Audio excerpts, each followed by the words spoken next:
اختیار صاحب اس وقت سب سے بڑا جو آپ کے پاس ایک وہ کٹی ہے نا، وہ آپ کی NFC والی ڈویزبل پول والی ہے، اس میں سے سب صوبوں سے کہیں کہ مہربانی کریں اپنی تصویریں وہ جو چیف منسٹرز کو کچرے کے ڈبوں پہ بھی چھاپنے کا شوق ہے وہ 1 سال کے لیے پوسٹ پون کر دیں اور یہ پیسہ ایک پول بنا دیں، صرف 10% ہر صوبہ کنٹریبیوٹ کر دیں، میرے خیال میں بلوچستان کے علاوہ، بلوچستان سے نہ جو آپ بات کر رہے ہیں نا، ہمیں اس سے ایک سٹیپ اور بھی آگے جانا چاہیے، ہمیں تھوڑا اس سے بھی آگے جانا ہوگا۔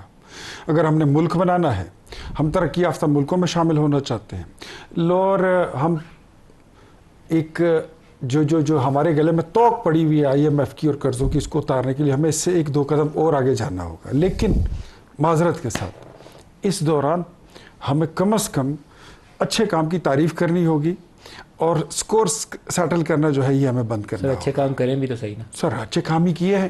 مجھے بتائیے یہ 2 سال کی پرفارمنس میں آپ کو 3 بڑی چیزیں بتا دیتا ہوں۔ جو ملک ڈیفالٹ ہو رہا تھا وہ آج ڈیفالٹ نہیں ہوا ہے۔ ڈیفالٹ آپ ہی کی وجہ سے ہو رہا تھا سر، ہماری وجہ سے نہیں ہوا تھا، ہمارے نہیں سر، آپ تو اتنے لائق اور زیرک انسان ہیں، آپ کم از کم یہ نہیں کہہ سکتے ہیں کہ 3 مہینے میں کوئی ملک کو ڈیفالٹ کرتا ہے۔ یہ لوگ ڈیفالٹ کے دہانے پہ چھوڑ کے گئے، ہم نے تو ٹیک اوور کیا ہے۔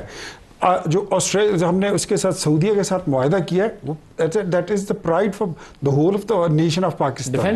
ڈیفنس میں تو اس کا بہت بڑا حامی ہوں، لیکن ابھی دیکھیں نا چیلنج ہے نا، ایران کے اوپر حملہ ہو رہا ہے تو we have to take a position down. اچھا، اب وہ ہم سے پوچھ رہے ہیں، میں وہی کہہ رہا ہوں، تیسری پوزیشن پر آ جائیں تو جو آپ نے جنگ جیتی ہے گزشتہ سال، وہ تو اللہ نے ہمارے اوپر خاص انعام دیا نا، تو سر آپ نے کیا کیا اس میں؟ نہیں سر، یہ میں اس میں تو کوئی شک نہیں ہے کہ اللہ کا انعام جو ہے وہ پہلے ہوتا ہے، لیکن نیچے جو ہے نا پھر فرق آپ کر لیں کہ ایک وزیر اعظم ہوتا ہے جو پھر آپ کو کہتا ہے کہ اب میں کیا کروں، میں حملہ کر دوں، اور دوسرا آپ کو جنگ جیت کے دکھا دیتا ہے، تو پھر یہ ہمارا ڈبل سٹینڈرڈ ہو جاتا ہے۔ بتائیے جی، یہ ہم نہیں کریں گے۔ یہ عمران خان کے لفظ یہی تھے، کیا کروں امریکہ و ایران، J10C خریدنے کا انہوں نے معاہدے کیے تھے۔ J10C کا معاہدہ آپ ہی کے دور میں سارے دیکھیں فارورڈ لکنگ ہوتی ہے، اور کوئی نہ کوئی ایک پوزیشن پہ بندہ ہوتا ہے وہ پچھلے کی کارکردگی پہ پلے کر رہا ہوتا ہے۔ یاد پڑتا ہے جب J10C انڈکٹ ہو رہے تھے تو یہ جو آپ کا وہ بعد میں تھا شوشہ شروع ہوا تھا نا، سائفر آ گیا، تو پہلے دن باجوہ صاحب، اور میری اطلاع یہی ہے کہ باجوہ صاحب اور عمران خان کی وہاں پہ جنرل باجوہ نے ان سے پوچھا تھا کہ یہ سائفر آیا ہوا ہے تو بتائیں اس کا کیا کریں،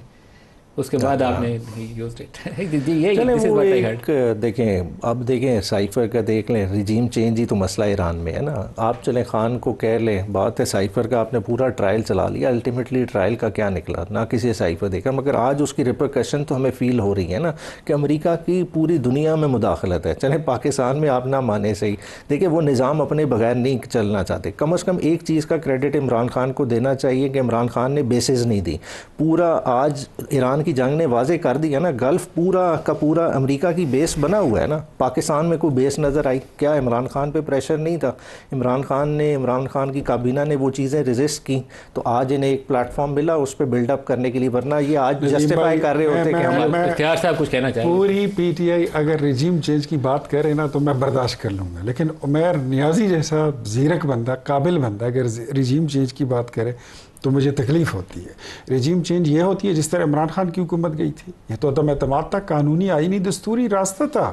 ریجیم چینج اگر دیکھنا ہے تو جا کے دیکھ لیں وینزویلا میں کس طرح ہوا۔ ریجیم چینج اگر دیکھنی ہے تو دیکھ لیں کہ امریکہ پھر کیا کر رہا ہے ایران میں۔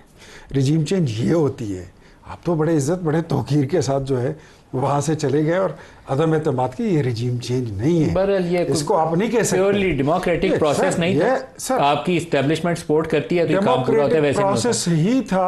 MNAs جو تھے لکھا ہوا ہے آئین میں، لیکن اس کو عملی جامہ پہنانے کے لیے آپ کو کبھی دیکھنا پڑتا ہے MQM کی طرف، کبھی باپ پارٹی کی طرف، تو then it goes through, otherwise تو آگے جاتا ہی نہیں ہے۔ آپ کی جمہوریت کتنی توانا ہے اور کتنی آرگینک ہے وہ تو آپ کو بھی پتہ ہے، مجھے بھی پتہ ہے، اور پھر ایک وہ عامر لیاقت کی بات کہ ہم آئے نہیں ہیں، ہم لائے گئے ہیں، اور عمران خان صاحب کی وہ بات کہ مجھے ایک قانون بنانے کے لیے، ترمیم کے لیے مجھے اپنے ممبرز کو بلوانا پڑتا ہے۔ ایسے ہی ہوتا تھا، یہ تو میں نیازی صاحب کو بھی پتا، اس میں تو کوئی شک نہیں۔ اور ویسے بھی پیٹرول پہ بھی ان کے ہماری جمہوریت الفاظ موجود ہیں۔ ہماری جمہوریت لولی لنگڑی ہے تو ہم اسٹیج پہ کھڑے ہیں نا۔ دیکھیں اوور دا پیریڈ ہماری بیماریاں ملٹیپلائی کی ہیں، اور ہم نے ان بیماریوں کو کسی طرح سے ریڈریس کرنے کی کوشش نہیں کی۔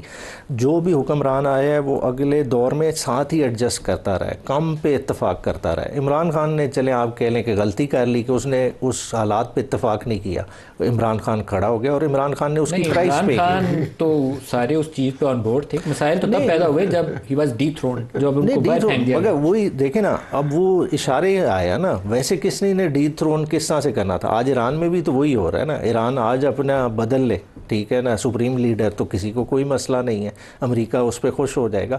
بات ہے ایک ڈیمانڈ کریٹ ہوئی, کس وجہ سے ہوئی, اس کے محرکات تھے, اور وہ محرکات آج کے دور میں واضح ہمیں سمجھ آتے ہیں.